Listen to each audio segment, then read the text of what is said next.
부총리께 좀 질문을 하겠습니다. 소득 주도 성장이 지금 우리 정부의 현 정부의 그 경제 정책의 가장 중요한 근간이 된다고 지금 알고 있는데, 소득 주도 성장의 개념에 대해서는 여태까지 제가 어디서 본 적이 없습니다. 소득 주도 성장의 개념을 간략하게 좀 말씀 좀 해주십시오.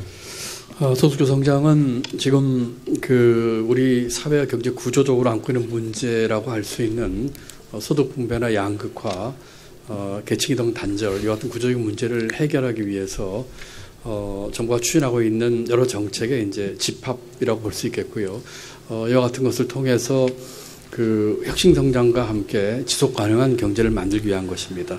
그 안에 이제 제가 집합이라는 표현을 드렸는데, 그 안에는 일자리 창출, 적정 임금 지불, 또 사회 안전망 구축, 인적 자본 투자, 또 우리 필수 생계비라고 할 수 있는 교육비, 의료비, 주거비 등의 감축, 이런 것들을 포괄하는 그런 개념입니다.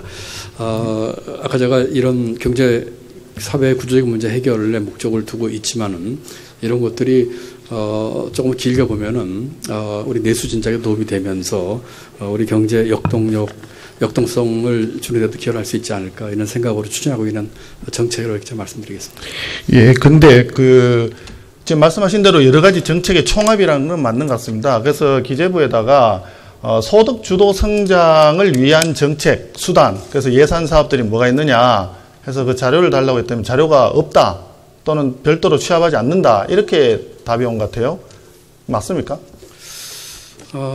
글쎄요, 제가 우리 신문자들이 어떻게 답을 했는지 모르겠습니다만, 우리 성 의원님 필요하시다면 저희가 좀 만들어서라도 드리겠습니다. 예를 들어서 모든 걸 다 망라한다는 게 뭐 쉬운 문제는 아니겠습니다만, 아까 말씀드린 것처럼 일자리 창출로 포함되어 있거든요. 일자리 창출 예산들, 또 필수 생계비 감축을 위한 여러 가지 예산들, 또 사회 안전망 확충, 인적 자본 투자 이런 것이 때문에 굉장히 광범위할 것입니다.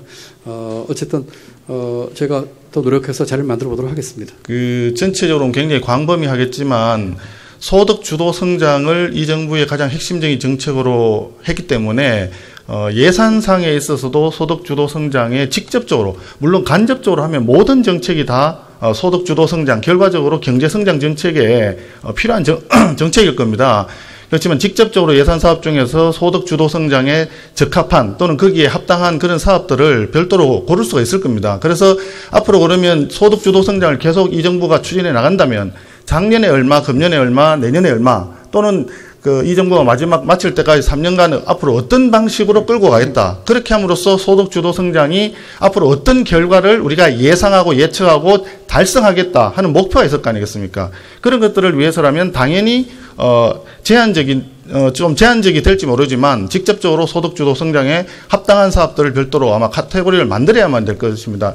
과거 정부에서 그동안에 녹색성장이나 뭐 그런 것들을 할 때 전부 카테고리를 별도로 정해가지고 국회에서 심사도 하고 다 자료를 준비했던 기억이 있거든요. 그럼 앞으로도 그런 게 꼭 필요하다고 생각하고요. 의원님 공감하고 무슨 취지인지 잘 알겠습니다. 제가 노력을 해보겠습니다. 다만 예컨대 이제 최저임금 인상에 따른 정부의 재정 지원 같은 일자리 안정령 같은 경우는 아주 직접적이죠.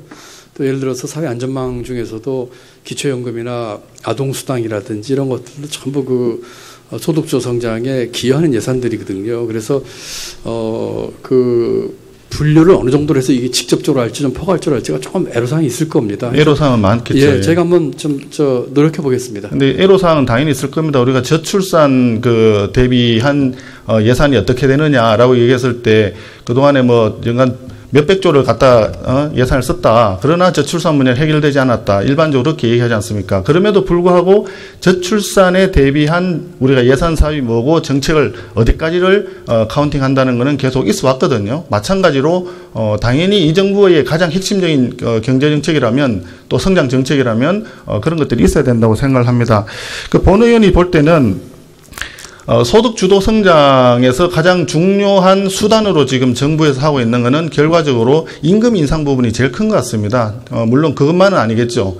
최저임금을 인상한다든지 주 근로시간을 제한한다든지 또 다른 것들이 많이 있겠죠. 그리고 저소득층에 해당되는 취약계층의 노령 인구나 아니면 아동이나 청년들에 대한 어떤 수당이라든지 이런 부분들이 아마 다 포함이 될 것 같은데, 그렇게 임금을 인상시켜 줌으로써 재정에서 투입을 함으로써 결과적으로 성장에 도움이 된다라고 얘기하는 것은 거기서 이제 소득을 늘려줌으로써 소비가 늘어나고 거기에 따라서 투자가 늘어나고 거기에 다시 그 노동 생산성이나 그다음에 그 경제 성장으로 돌아옴으로써 다시 이제 소득이 늘어난다. 이런 선순환 구조를 염두에 두고 아마 그 소득 주도 성장을 얘기를 할 겁니다.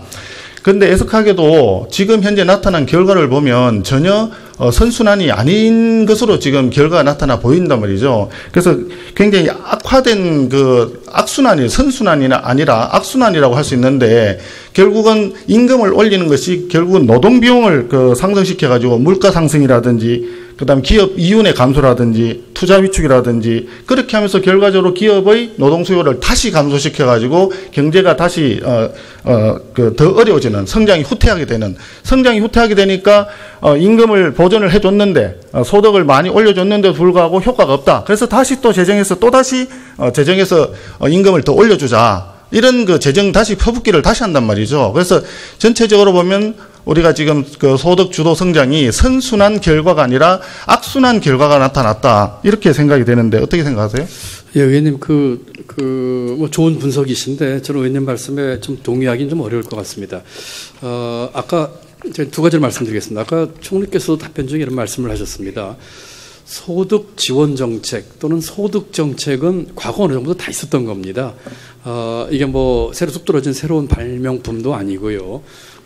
과거 정부에서도 그 예컨대 사회 안전망이라든지 또는 인적 투자라든지 이런 것들은 다 있어 왔던 것들입니다. 그렇기 때문에 그런 맥락에서 이 소득주 성장의 그 맥락을 같이 좀 이해해 주셨으면 하는 생각이 하나고요.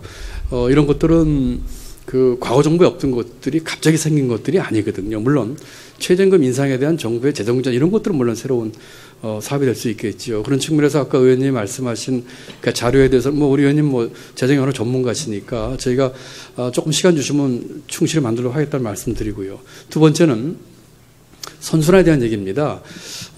이게 이제 소득주 성장하니까 많은 분들이 이제 그 네이밍에서 여러 가지 생각을 하실 수 있는 것 같습니다. 소득 주도만으로 성장이 이루어질 수는 없습니다. 혁신 성장도 있어야 되고 여러 가지 같이 가야 되는 것이죠. 다만 제가 말씀드리는 것은 소득주 성장을 통해서 사회와 경제 그런 구조적인 문제를 해결함으로써 그 지속 가능한 성장이 가능하게 되는 것이거든요. 경제 성장률이 4% 5% 올라가면 뭐 합니까? 우리 사회 구조가 이런 소득 분배의 양극화 문제로 고통을 받고 있다면은 지속 가능하지 않는 거거든요. 그런 측면 하나. 또 하나는 좀 길게 보면은 소득주 성장이 긴 시기에서 효과를 보기 시작하면은 그 한계 소비 성향이 큰 취약계층의 소비가 늘어나면서 우리 경제의 내수와 투자가 늘어날 수 있지 않겠느냐 하는 측면이 있긴 합니다. 그렇지만 그것은 상당히 긴 시기로 봐야 되는 문제거든요. 그렇기 때문에 이 문제를 그 짧은 시기로 선순환으로 보시기보다는 조금 긴 시기로 선순환을 정부가 생각을 하고 있고 노력을 하고 있다. 그리고 그런 중에서 생기는 일부 부작용이나 또 보완할 점은 정부도 신경 쓰고 또 우리 송 의원님이나 또 야당 의원님들 말씀도 제가 경청하면서 보완해 나가겠다 이렇게 이해해 주시면 좋을 것 같습니다. 그 총리님께 하나 여쭙겠습니다. 네. 앞서 다른 의원님 그 질문에 답변하시면서 소득 주도 성장이 처음이 아니다라는 취지로 답변을 하신 것 같은데 거기에 들어가는 그 구체적인 정책들은 과거부터 해왔던 것들도 거기에 망라된 것이 꽤 많이 있죠. 예, 그런 뜻입니다. 예를 들면 저소득층의 소득을 지원해 준다든가 또는 사회 안전망을 확충한다든가 하는 것들은 과거부터 있었던 것이죠.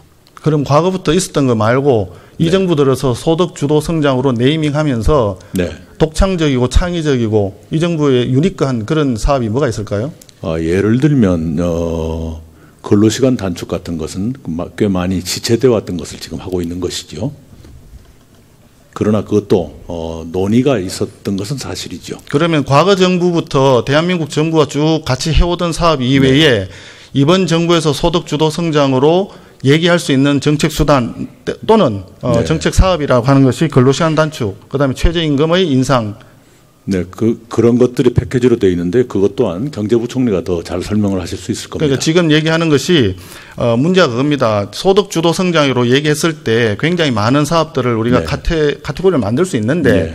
대부분의 사업들은 다양한 정책 목표를 가지고 있는 것이고 네. 네. 지난 정부 때부터 또는 그 전부터 계속 네. 해오던 사업들이지 않습니까? 그러면 그 부분은 새로운 정부의 소득 주도 성장의 주요한 그 정책 수단은 아닌 것으로 보여지거든요. 베이스에 깔려 있는 거라고 보여진단 말이죠. 네, 그럼 현 정부에서 네. 현 정부에서 주로 많이 얘기했던 것을 보면 임금 보전입니다. 임금 인상하는 것들이 가장 중요한 소득 주도 성장의 수단으로 보여진단 말이죠. 그럼 그 결과로 나타난 현재 경제 지표들이 제대로 나타났느냐 하면 그게 아니기 때문에 많은 분들이 전문가들이 걱정을 하는 거 아니겠습니까? 저기 영상 좀 틀어주세요.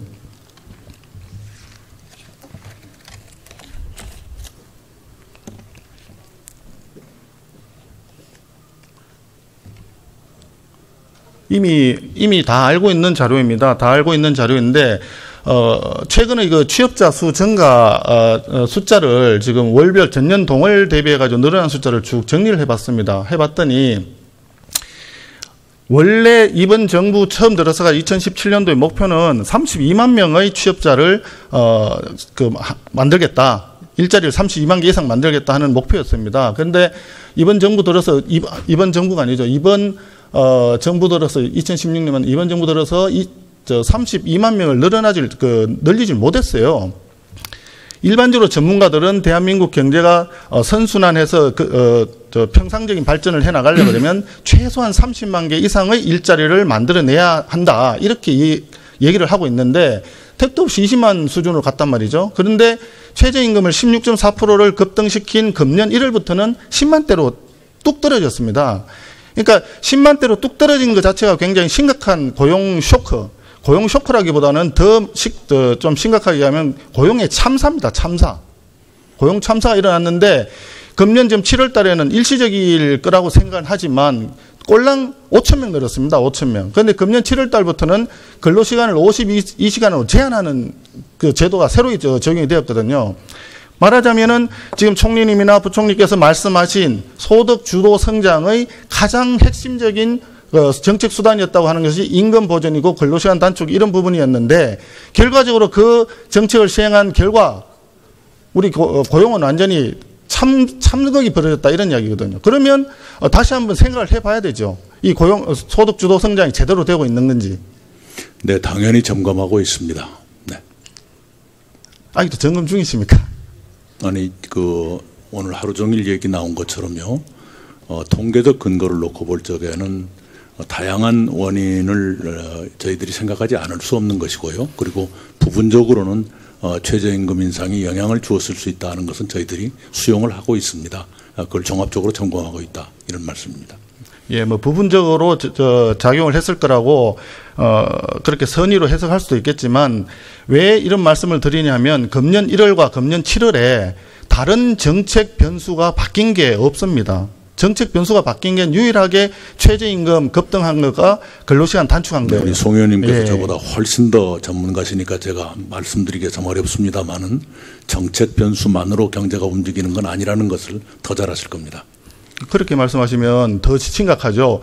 정책 변수에 의해서 만약에 경제가 움직여지지 않는다 그러면 정책을 안 해야 됩니다. 그냥 가만히 시장에 맡겨놔. 제 말씀이 그 말씀은 아니라는 총님 걸 잠깐만요. 아실 겁니다. 네. 경제가 말이죠. 지금 민간 기업들이 아시다시피 과거에 30년 전에 민간 기업이 아니지 않습니까? 충분한 역량을 갖추고 있고 전 세계를 향해 가지고 기업들이 그 역량을 발휘하고 있는 대한민국을 기반으로 해서 태어난 기업들이 전 세계를 상대로 싸우고 있지 않습니까? 그런 훌륭한 기업들이 굉장히 많아요. 그 기업들 덕분에 지금 대한민국 경제가 살아가고 있는 것이고 우리가 고용이 일어나는 것이고 성장이 일어나는 거 아니겠습니까? 그러면 그런 기업들이 잘할 수 있도록 뒤에서 후원해 줘야 되는 게 정부의 역할이에요. 그러니까 네, 이런 말씀이십니다. 최저임금 인상이라든지 근로시간 단축이라든지 이런 소득 주도 성장의 주요한 정책 이런 걸 하지 않고 기업들이 열심히 할 수 있도록 창의적인 노력으로 기업 가진 마인드를 가지고 산업을 할 수 있도록 그 기업들의 운신을 폭을 넓혀줄 수 있도록 규제를 철폐한다든지